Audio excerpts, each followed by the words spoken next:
Dad of three Dave Green was just 4 years old when his life was saved by this man, David Jordan, from the waters of the former Eccles swimming baths on Cromwell Road. Back in January, Salford Online published a look back to 1965 to see this incredible local story, and our reporters immediately sought to reunite Dave with the man who saved him from certain death. David walked us through what he remembered of that fateful day 50 years ago.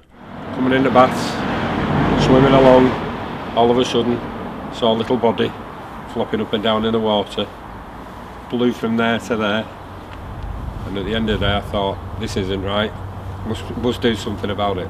So all I did, picked him up, took him to the side, popped him on the side, and I think everything went swimmingly after that. Absolutely.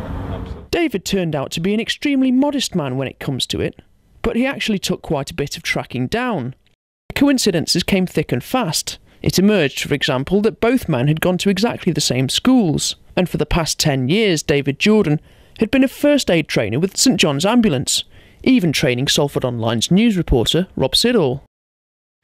A plea online and through social media helped bring David forward, and he told us he couldn't believe his name was in the papers after all these years. Because I actually walked into a place called Morton Sports Club, and some of the lads there know me well, and I thought at first we're all taking the rise, and then I realised they weren't. And one of the girls who works behind the bar had actually flagged it up as well, and she said, "No, it's not a joke, Dave, this is all about you." She says, "You don't need gold medals for saving somebody else's life, that's what you do for it." Well, it's what everybody endeavours to try and do. What do you reckon?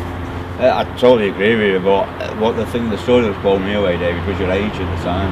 You know, you're talking now like an adult, which is right, but you were a 14-year-old child. All the positive things that have happened in my life could not have happened if you hadn't have done what you did that day. And I'm truly, truly grateful. You don't need to be grateful, mate. Anybody would have done it. And my mum. An absolute and pleasure. My sisters. Even at 14. Yeah, absolutely.